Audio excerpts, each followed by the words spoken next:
लड़के ऐसे होते हैं, लड़कियां ऐसे, कोई कुछ नहीं होता इस दुनिया में, कोई खराब ही नहीं है। तुम अगर ताकतवर हो तो दुनिया सबसे बेहतरीन है, और अगर तुम नहीं हो तो तुम रोगे, और अगर तुम नहीं हो तो फिर हाइबरनेशन मोड में चले आओ।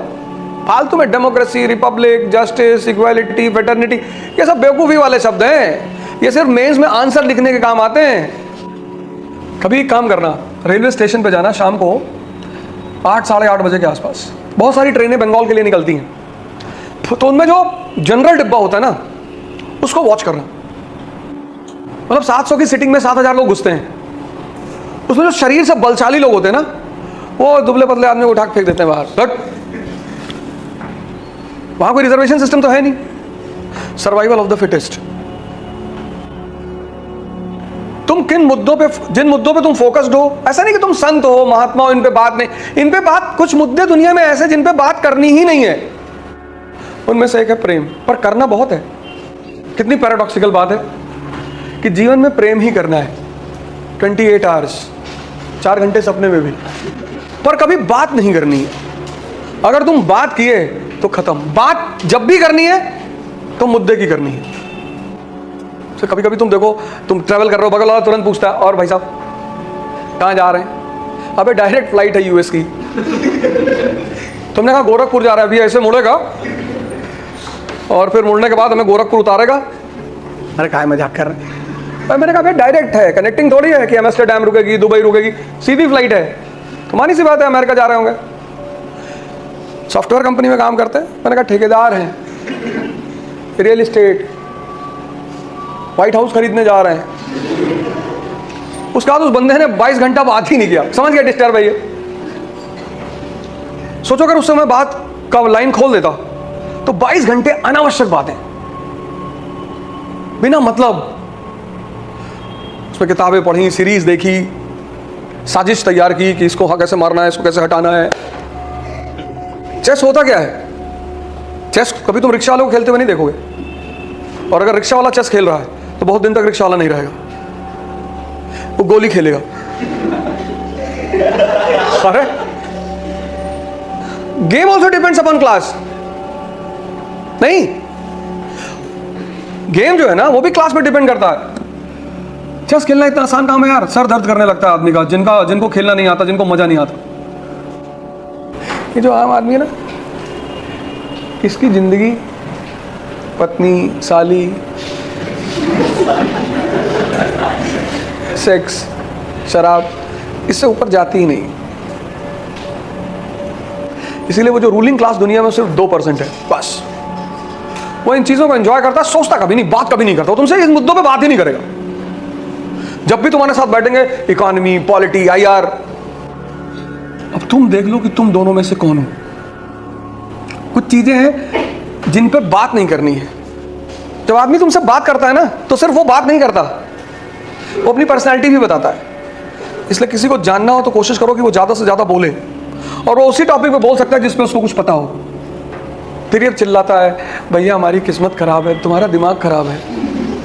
किस्मत किसी की खराब ही नहीं होती, पर तुम अगर समाज में बहुत करीब से कॉशियस होकर देखो तो कुछ लोग ऐसी चीज़ों में बात कर रहे हैं जिनका कोई फायदा ही नहीं है।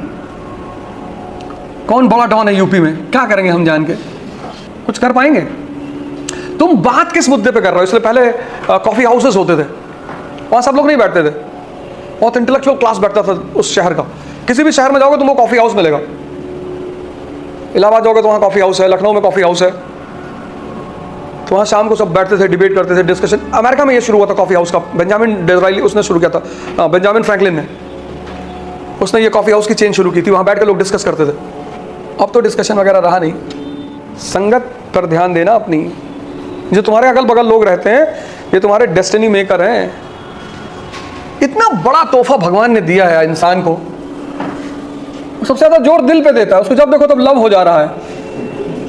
फिर कह रहा है ये पहला था, पहला वाला सक्सेसफुल नहीं हुआ। गजब रायतेबाज है इंसान। हम सोचते थे हमारे कई सारे भाई हैं तो बहुत प्रताड़ित से मार खाते थे पत्नी से। तो हम देखते थे अगल बगल के लोग बड़ी शिकायत करते हैं बीवियों की, तो सोचते भगवान ऐसे हमको भी देना, ऐसे बीवी चाहिए जनडाइल टाइप की, AK-47 निकाल ले, तभी तो मजा आएगा जिंदगी में। पर पता नहीं भगवान को क्या हमसे दुश्मनी थी, इतनी सज्जन महिला दे दी, उससे कुछ भी कहो कि ये पानी काला है, कहती डार्क काला है। मैंने कहा डार्क नहीं, है ना, पत्नी निकालती है कि 47 तुम बनाते हो, बम मारते खींच के, तब तो छत के ऊपर से फायरिंग कर रही, तुम नीचे से बम बाजी, तब तो लगता कि परिवार चल रहा है।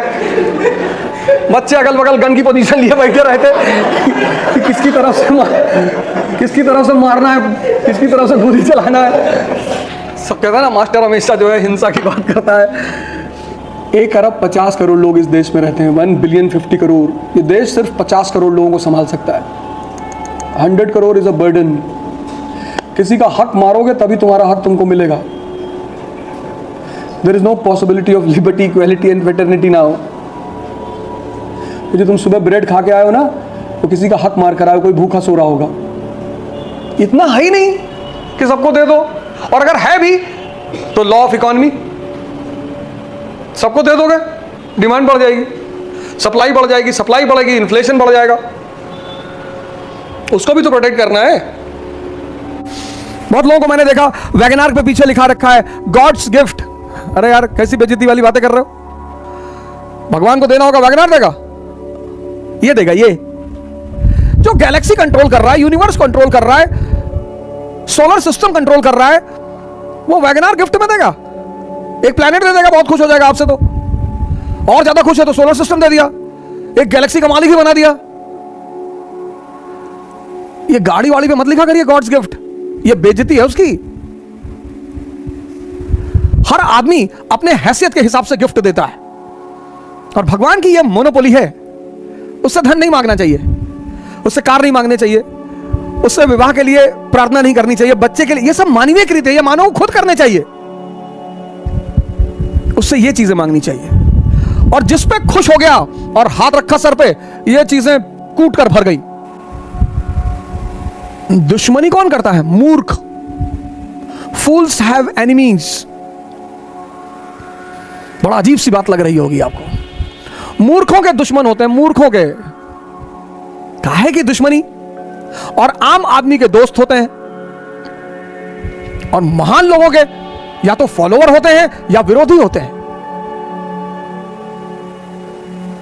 जितने लोगों को तुम नफरत करोगे, उतने लोग तुम्हारे यहां दिमाग में बैठे रहेंगे, और जैसे याद आएगी तैसे कहोगे शरीर जलने लगा। किसी के विकास को रोकना है ना, उसको नफरत करना सिखा दो। किसी के विकास को रोकना हो, उसको नफरत करना सिखा दो, और 10 लोगों से सिखा दो। मार डालो, नफरत मत करो। नफरत एक ऐसा जहर है, नफरत किसी से मत करो। इसलिए दुनिया का एक बहुत बड़ा सिद्धांत है, there are no permanent friends, no permanent enemies, permanent interest. तो मुकेश अंबानी जी हैं, आज मोदी जी उनके दोस्त हैं, रिश्तेदार हैं, भाई हैं। कल अगर सौभाग्य से कोई और प्रधानमंत्री बनेगा, सचिन पायलट जी बन गए प्रधानमंत्री, बड़े योग्य उम्मीदवारों में से हैं।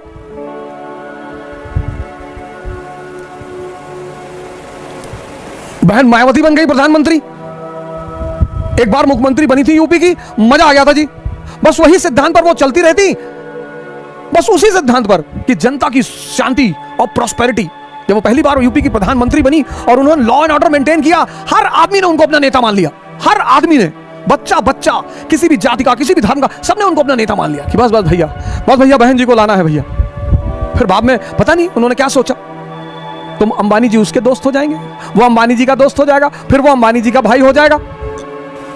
इसीलिए दुनिया में जो बड़े लोग हैं, जिनको आप वीवीआईपीज बोलते हो, वो कभी सामान्य लोगों के साथ नहीं रहते। कभी। हर शहर में 2 इलाके होते हैं, एक पॉश इलाका, बड़े लोगों का इलाका। लोग कहते हैं दिल्ली का पॉश इलाका है, पॉश नहीं, राजाओं का इलाका है। हाँ वही, क्योंकि एरिस्टोक्रेसी और कॉमन आदमी में मूलभूत प्रिंसिपल के अंतर है। मैंने कहा ना, जितना गरीब आदमी होगा उतने उसके दुश्मन ज्यादा होंगे। तिवारी के घर गन्ना पानी नहीं पूछिन, दिमाग जला थे उनके नाम सुन के। लो, अबे पानी नहीं पूछे तो खुद उठ के पी लिया होता। जितना छोटा आदमी है उतना अहंकार से भरा हुआ, उतने गुबार से भरा हुआ है। ये हमारे दुश्मन, वो हमारे, कोई दुश्मन है ही नहीं। समय है सर, पढ़ने से समझदारी नहीं पैदा होती सर, होती नहीं। और व्यक्ति समझदारी से महान बनता है, पढ़ने से नहीं बनता। एक कहानी सुनाता हूं आपको, कबीर दास जी की कहानी, बड़ी फेमस कहानी सर। बनारस के एक बहुत बड़े विद्वान थे पंडित देवदत्त। शास्त्रार्थ किया, पूरे भारत के विद्वानों को हरा कर लौट कर आए पंडित देवदत्त। तो जब लौट कर आए तो उन्होंने अपनी मां से कहा कि देखो प्रॉपर आईएएस फर्स्ट रैंक। उनकी मां ने कहा हम ना मानते। बोले क्यों? ये सर्टिफिकेट गवर्नमेंट ऑफ इंडिया, पहली रैंक है आईएएस में। अरे बोले सब सर्टिफिकेट किसी और को दिखाओ, चलो हटो। तो उन्होंने कहा कि क्यों? बोले यहां एक जुल्हा रहता है कबीर, तुम उसको हरा के दिखाओ। बोले कबीर? हाँ बोले जुल्हा रहता है वहीं आगे कहीं सड़क के उस पार रहता है कबीर, तो उसको हरा के दिखाओ। अरे बोले जुल्हा अभी हरा के आते हैं। गए कबीर के घर, ज्ञानी को बड़ा ताव होता है, मैं बड़े लोगों से मिला हूं। I am from Oxford university, I have done my research from Oxford university. अरे तो खुदा थोड़ी हो, बड़े सारे ऑक्सफोर्ड यूनिवर्सिटी से पढ़ के आए। सुबह बोलते ना कि my uncle lives in Canada. अच्छा, तो कनाडा में बहुत सारे चपरासी भी हैं। हर आदमी कनाडा में इंडस्ट्रियलिस्ट थोड़ी है। अहंकार, हम ये हैं, हम वो हैं। पंडित जी पहुंचे कबीर के घर, लगे दरवाजा नॉक करने। अहंकारी बड़ा उत्तेजना में रहता है कि मैं कौन? गजोधर सिंह। अरे गजोधर सिंह, लगे दरवाजा पीटने। तो उनकी बेटी निकली कमाली, बोली जी बताएं। कबीर कहां? बोली वो तो बाजार गए हैं चद्दर बेचने के लिए। बोले चद्दर बेचता है? हाँ। बोले बुलाओ उसको। बोले वो शाम को आएंगे। अरे बोले शाम को नहीं, इतना टाइम नहीं मेरा, बुलाओ, बोलो पंडित देवदत्त आए। अरे बोली वो अब कहां जाए बुलाने, वो कहीं बेच रहे होंगे, अब शाम को आएंगे, आप आइएगा शाम। प्रोटोकॉल प्रॉपर आईएएस, बुलाओ अपने बाप। वो बेटी बेचारी भागते हुई बाजार गई। बोले कोई भौकाली आए हैं और बड़े फैल रहे हैं, बहुत चौड़ा हो रहे हैं। बोले क्या नाम है? बोले कोई बता रहे हैं कि प्रॉपर आईएएस है, फर्स्ट रैंक है आईएएस में, वो पंडित देवदत्त नाम है। कबीर ने कहा अच्छा तो बैठाओ, पानी वानी पिलाओ। बोले बैठ ही नहीं रहे, और पानी पीना तो दूर, आप उगल रहे हैं, वो एकदम मशीन गन बने हुए हैं। कबीर ने कहा अच्छा चलो। कबीर आए तो पंडित जी मिले। उन्होंने पंडित जी को प्रणाम किया कि पंडित जी नमस्कार, शिष्टाचार है। हाँ हाँ हाँ हाँ ठीक है। तुम्हारा नाम कबीर है? बोले जी। हाँ। बोले हम तुमसे शास्त्रार्थ करने आए हैं। बोले हमसे? हाँ। बोले मैं फर्स्ट रैंक है मेरा आईएएस में, मेरा नाम सो एंड सो है और ये मेरी अपॉइंटमेंट लेटर है। अरे बोले आप इतने महान आदमी और आपको इतना कॉमन सेंस नहीं पैदा हुआ कि हमारे पास शिक्षा का अधिकार ही नहीं है। हम तो नीच जात के आदमी, जुल्हा, हम तो पढ़े ही नहीं। अनपढ़ से कैसे शास्त्रकार करोगे सरकार? बुद्धि मर गई आपकी। तो देवदत्त को लगा कि हाँ यार बात तो सही कह रहा है, ये तो पढ़ा लिखा है ही नहीं, इससे मैं बहस कैसे करूंगा। तो देवदत्त ने कहा तो तुम हारी मानते हो? बोले सरकार हम तो पहले से हारे।